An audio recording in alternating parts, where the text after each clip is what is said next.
ನೋಡಿ ಅಖಿಲೇಶ್ ಯಾದವ್ ಅವರಿಗೆ ಈ ರಿಸಲ್ಟ್ ನೋಡಿ ಈಗಾಗಲೇ ಭಯ ಆಗಿದೆ. ಯಾಕೆಂದರೆ ಕಳೆದ 2 ತಿಂಗಳಿಂದ ಅವರು ಬಿಹಾರದ ಚುನಾವಣೆಯಲ್ಲಿ ಯಾದವರ ಮತಗಳನ್ನು RJD ಕೊಡಿಸುವಂಥದ್ರಲ್ಲಿ ನಿರತರಾಗಿದ್ದರು.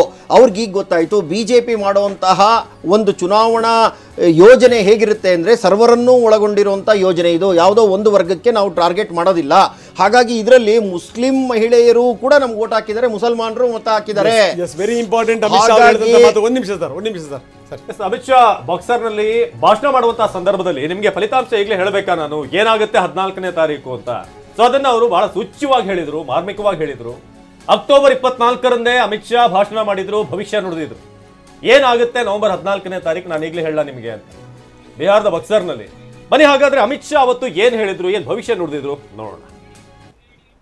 14 तारीख को चुनाव का क्या परिणाम आएगा आपको जानना है?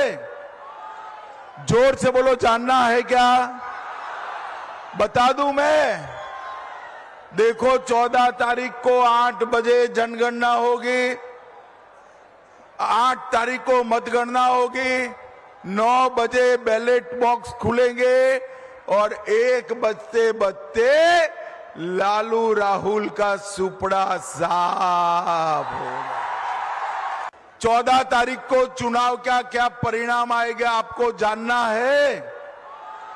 जोर से बोलो, जानना है क्या? बता दूं मैं? देखो 14 तारीख को 8 बजे जनगणना होगी, 8 तारीख को मतगणना होगी, 9 बजे बैलेट बॉक्स खुलेंगे और 1 बजते लालू राहुल का सुपड़ा साफ होगा. ಸುಮಾರಿಗೆ ಗೊತ್ತಾಗುತ್ತೆ ನಿಮಗೆ ಯಾರ್ಯಾರು ಧೂಳಿಪಟ ಆಗಿರ್ತಾರೆ ಅನ್ನುವಂಥದ್ದು ತುಂಬಾ ಸ್ಪಷ್ಟವಾಗಿ ಹೇಳಿದ್ದಾರೆ. ಮೇಡಮ್ ಏನಂತೀರಿ ಇದ್ರ ಬಗ್ಗೆ? ಇಂಥದ್ದೇ ಒಂದು ಭಾಷಣ ಕರ್ನಾಟಕದಲ್ಲೂ ಮಾಡಿದ್ರು ಚುನಾವಣೆಗೆ ಮುಂಚೆ. ದಯವಿಟ್ಟು ಅದನ್ನು ತಾವು ಹಾಕಿದ್ರೆ ಕರ್ನಾಟಕದಲ್ಲೂ ಸಫಾಯಿ ಕ್ಯೋ ನಹಿ ಹುವಾ ಅಂತ ಅಮಿತ್ ಶಾಜಿಗೆ ನಾವು ಕೇಳಬಹುದು. ಕರ್ನಾಟಕ ಮೇ ಕ್ಯೋ ಸಚ್ ನಹಿ ನಿಕ್ಲಾ, ಉದರ್ ಕ್ಯೋ ಹೋ ರಹಾ ಹೈ. ದೇಶದ ಗೃಹ ಮಂತ್ರಿಗಳೇ ಅವರಿದ್ದೀರಿ. ಇದೇ ಈಗ ಬಯಲಿಗೆ ಬರ್ಬೇಕಾಗಿರ್ತಕ್ಕಂಥದ್ದು. ಮುಂದಿನ ಮಕ್ಕಳು ರಿಸರ್ಚ್ ಮಾಡ್ತಾರೆ ಪ್ರತಿಯೊಂದು ಕೂಡ. ಹಿಂದೆ ಇಷ್ಟೇ ಸಂಘಟನೆಯನ್ನ ಹೊಂದಿದ್ದಂತಹ, ಇಷ್ಟೇ ಬದ್ಧತೆಯನ್ನು ಹೊಂದಿದ್ದಂತಹ ಬಿಜೆಪಿಗೆ 2 ಸೀಟು 3 ಸೀಟು ಬರ್ತಾ ಇತ್ತು. ಅವತ್ತ್ಯಾಕೆ ರಿಸಲ್ಟ್ ನಿಕಲಾ? ಇದು ಡೆಮಾಕ್ರಸಿಯಲ್ಲಿ ಹಿಂಗಾಗಲ್ಲ ರಂಗನಾಥ್. ಸತ್ಯಾಂಶ ಹೊರಗೆ ಬರುತ್ತೆ. ಏನಿದೆ ಮೇಡಮ್ ನಿಮ್ಮ ಮನಸ್ಸಲ್ಲಿ? ಏನಿದೆ ಮೇಡಮ್? ಮನಸ್ಸಲ್ಲಿ ಏನೂ ಇಲ್ಲ.